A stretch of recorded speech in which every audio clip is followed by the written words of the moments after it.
8 December 2023. I was among the senators that attended the birthday ceremony of the Senate President.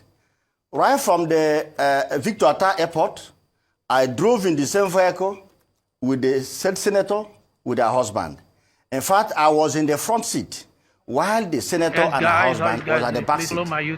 We attended series of programs of the Senate President within Uyo Town.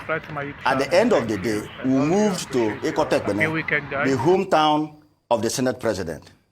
I remember very well, as we were coming down from the vehicle, she was complaining of her shoe paining her that made her and her husband to stay back while I rushed inside the building to join other senators to inspect the building of the Senate President.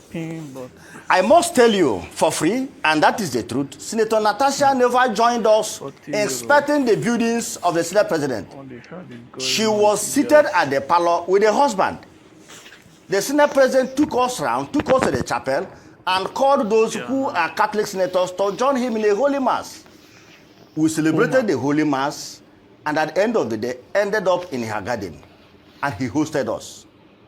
There was never a time the Senate President touched Senator Natasha. There was never a time the Senate President told Natasha, oh, you like my house, I will come back here to have a good time. That never happened. And Senator Natasha knows that very well.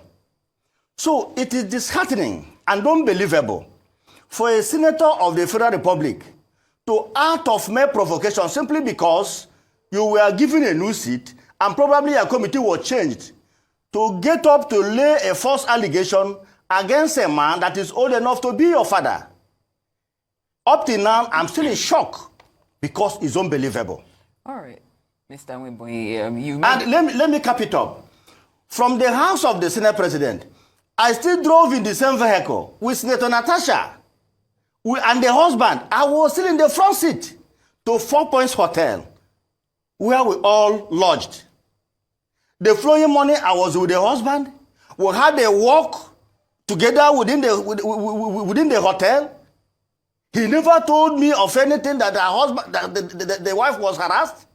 Of course, it never happened. For crying out loud, it never happened.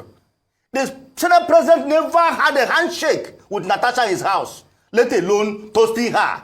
And think of it.